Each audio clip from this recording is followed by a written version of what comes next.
Welcome back to Suit Up and Hack. If you were an analyst looking at our last video's binary, you could run FLOSS, watch it decrypt the XOR, and then it would recover the WinExec in probably less than a minute. Game over. This video, we're going to kill the string. We're going to be using dynamic API hashing. So let's get into it. I'm going to show you the structure of our main function first, and then I'll go back and explain each of the different functions above. We know that kernel32.dll always gets loaded at runtime. And so we're basically getting our handle to kernel32 base address. We're going to then get the export by hash, which is basically traversing the kernel32 table of functions, and it contains hundreds of function names. Add atom A, alloc console write file, but it also includes WinExec. And that WinExec is the function that'll cause us or allow us to pop calc. In this binary, I'm taking the hash of WinExec and I rotated it 13. So what's its hash equivalent? Rotated it 13, and from there we have it defined. This type def, this right here is still the same function pointer as we had last time, so it's the same. Go back and take a look where we're going to be using the function pointer. And then we actually have the Rotate-13. So we're going to be taking every of those function names that's been exported by kernel32, taking that hash, and we're going to rotate it 13, because we're going to basically be thinking of it as knocking on different doors, as I explain a little bit later with the address of names, address of name ordinals, and address of functions. We're going to be knocking on the door saying, hey, do you match our hash? No? All right, we're going to continue on. And so basically we're going to traverse the kernel32 address, and we're going to find that and find the WinExec real address as an offset from that. So let's go into this GetExportByHash function, because this actually will require a little bit of explaining, and I want to make sure that we go line by line. And so our first auto base, we're grabbing the base address of kernel32, and this is casting it into pointer, and so that we can do pointer arithmetic on it, byte by byte.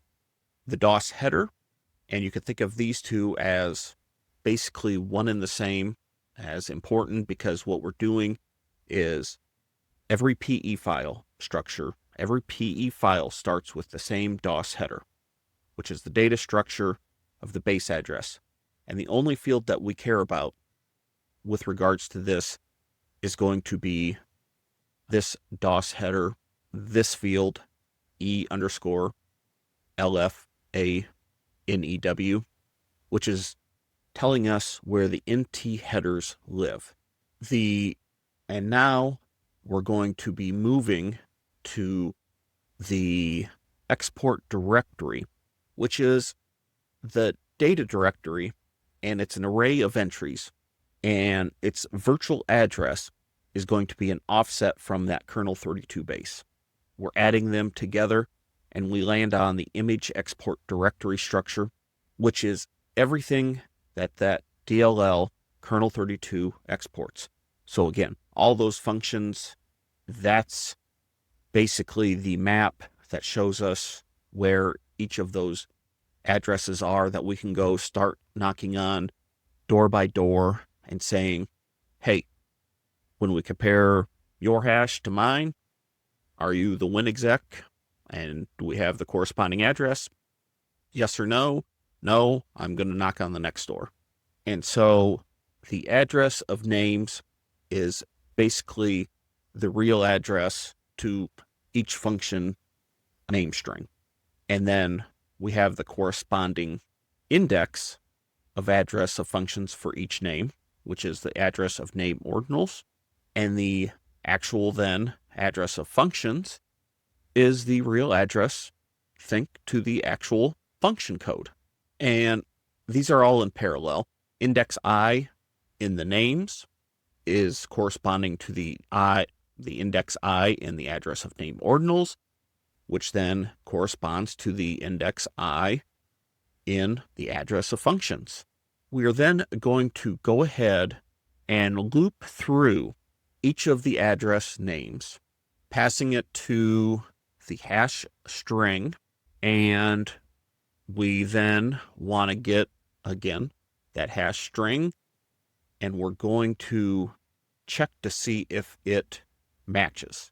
Again, it's producing that Rotate-13 hash on each of the function names because this is going to be staying the same. The winexec hash is rotated 13, and we're going to be rotating the name of each of the hashes that are equivalent of the function names. So then we'll eventually say, all right, you match.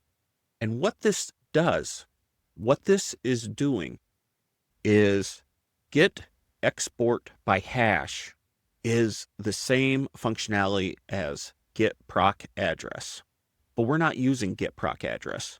That's why we're doing this dynamically, because again, if you could run strings on or FLOSS on the binary, eventually it'll come back and say, oh, this set includes a string of GetProcAddress, and could potentially flag it as this is bad for whatever reason, and you shouldn't be running it. So to get around potential EDRs and antivirus solutions, we're doing the dynamic route where nothing will pop up. No strings will be available. Now, of course, I am using calc.exe is down here, but this is for demonstration purposes. I'll show you in the next video how we will take care of this so that this string would not be popping up. And if I go ahead and build this solution, didn't receive any errors.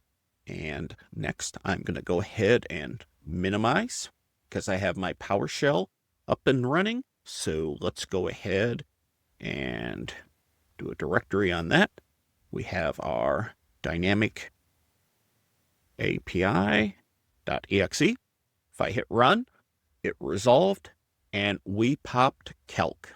Next, let's go ahead and take a look at this. And I'm going to just go into the documents here. It's not there.